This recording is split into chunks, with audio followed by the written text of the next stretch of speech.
அனைவருக்கும் வணக்கம். இன்றைக்கி நம்ம ரொம்ப துரிதமாக அதே சமயத்தில் சத்தான ஒரு உணவு தான் பார்க்க போகிறோம். சிவப்பு அவல் உப்புமா அல்லது சிவப்பு அவல் மசாலா எப்படி செய்கிறதுன்னு சொல்லி பார்க்கலாம்.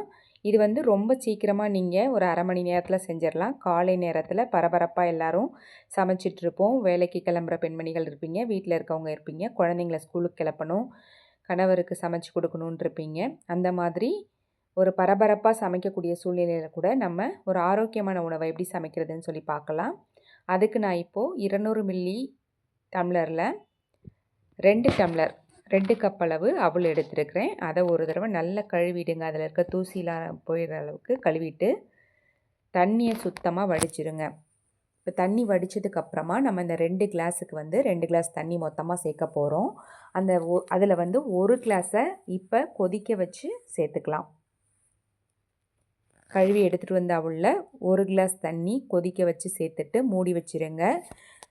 வெங்காயம் தக்காளிலாம் அரிஞ்சு ரெடி பண்ணுறதுக்கு முன்னாடியே இந்த அவலை ஊற வச்சுருங்க. அது ஒரு 1/4 மணி நேரம் நல்லா ஊறட்டும். இப்போ ஒரு அடிக்கனமான கடாயில் எண்ணெய் ஊற்றிட்டு கடுகு போட்டு தாளிச்சுக்கோங்க. கடுகு பொரிஞ்சதும் கடலைப்பருப்பு சேர்த்துக்கோங்க. கடலைப்பருப்பு கொஞ்சம் லைட்டாக செவந்து வறுபட்டு வந்ததுக்கப்புறமா ஒரு 2 கொத்து கருவேப்பிலையும் காஞ்ச மிளகாயும் சேர்த்துக்கலாம்.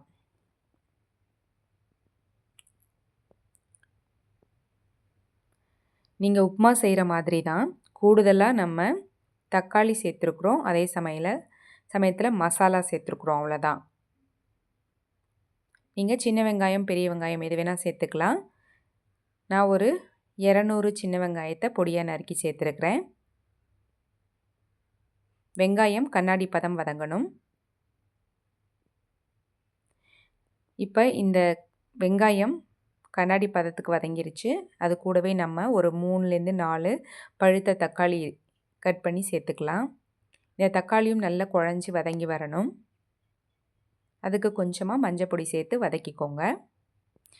இந்த சிவப்பு அவலில் அதிகமான நார்ச்சத்துக்கள் இருக்குது. அதனால் இதய நோயாளிகள், சர்க்கரை நோயாளிகள், அதே மாதிரி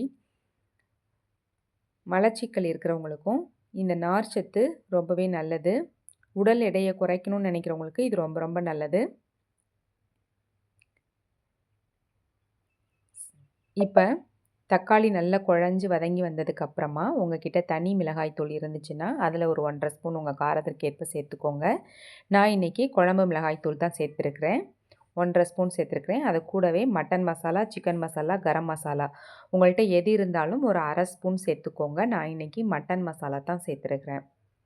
இப்போ இந்த மசாலாவை 1 நிமிஷம் எண்ணெயில் பிரட்டிட்டு அது கூடவே நம்ம இன்னொரு டம்ளர் தண்ணி ஊற்றணும்னு சொன்னோம்ல, அந்த தண்ணியை சேர்த்துக்கலாம்.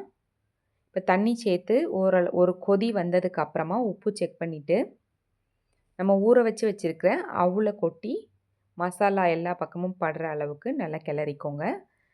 அவலை கொட்டுற வீடியோ மட்டும் மிஸ் ஆகிடுச்சு. இந்த சிவப்பு அவலில் நிறைய சத்துக்கள் இருக்குது. அது என்னென்னா இரும்பு சத்து, நார் சத்து, vitamin B, magnesium, calcium, manganese, துத்தநாகம் அதாவது ஜிங்க்கு, இந்த சத்துக்கள்லாம் அதிகமாக இருக்குது. இது யார் யாருக்கெல்லாம் நல்லது? பொதுவாக எல்லாருக்குமே நல்லது. குறிப்பாக சர்க்கரை நோயாளிகளுக்கு சர்க்கரையை கட்டுப்பாட்டில் வச்சுருக்கிறதுக்கு ரொம்ப உதவியாக இருக்குது. சீக்கிரம் பசி எடுக்காது, நார்ச்சத்து அதிகம் இருக்கிறதுனால.